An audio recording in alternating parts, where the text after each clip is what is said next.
The money was meant to help pregnant women and parents with young children. But a San Antonio nonprofit instead used some of that money on vehicles, out-of-state trips, and land for growing industrial hemp. And now former employee of A New Life for a New Generation has come forward to the night team's Dylan Collier to describe the confusing and chaotic inner workings of an agency that's now on the brink of collapse. It's tonight's Defenders Update. How do we have $1 million contract? We have we can barely afford diapers and wipes. This former caseworker of A New Life for a New Generation asked that we call them JJ out of fear of being retaliated against by nonprofit founder and president Markeisha Reed. A Defender's investigation late last month revealed substantial financial irregularities within New Life, including taxpayer money used to fund Reed's side business, a Westside smoke shop, to buy land registered in an industrial hemp program, as well as to pay for numerous trips out of state attended by Reed, her family, and some New Life staffers.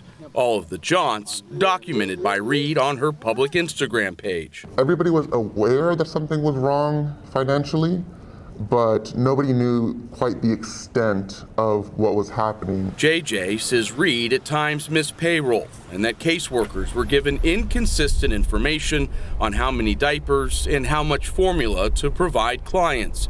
JJ is now the second source within the agency to say that New Life employees were used by Reed to help run her smoke shop, crippling the nonprofit's operations in the process. More than half of the janitorial staff would be over at R&J's, and the half that was left over was so overwhelmed with all the work to be done on the west side, they didn't have time to go and take stuff to the east side. The Texas Pregnancy Care Network, an administrator for the Texas Health and Human Service Commission's Alternatives to Abortions program, suspended New Life's reimbursements December 23rd, a day after our two-part series on the troubled nonprofit first aired. The move dealt a significant blow to New Life as Reed laid off a majority of her staff, dropped down to limited hours at her West Side headquarters, and shut down her East Side location for most of January. This, as new data released by HHSC shows that New Life is among the state's top recipients of funding.